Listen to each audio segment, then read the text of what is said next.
মারো মারো মুঝে মারো, মারো মারো মুঝে মারো। আর বাংলাদেশের খেলা দেখতেন না ভাই, আয় হায়।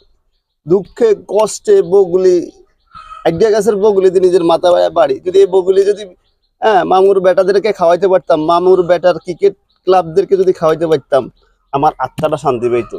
এরা আমেরিকাতে গেছে, কেউ গেছে ঘুরতো, কেউ গেছে আমেরিকাতে মার্কেটিং করতো। এরা খেলতে যায় না। যে আমেরিকা টি-20 দল হিসাবে বিশ্বকাপে আসছে, সে আমেরিকার কাছে তারা 5 উইকেটে হারছে। এর চেয়ে দুঃখজনক আর কিছু নাই। এদেরকে বগলি অ্যান্য করে কামড়ি করে হান্দাইজানের দরকার আছে। লিটিনারে বগুলি খাওয়ানোর দরকার, শান্তরের বগুলি খাওয়ানোর দরকার। খাওয়ায় খাওয়াই এগুলো শরীর শক্তি বাড়ানোর দরকার। এগুলো কি টেস্ট খেলে, না ওয়ানডে খেলে, না টি-20 খেলে? আমার মাথায় ধরে না। 10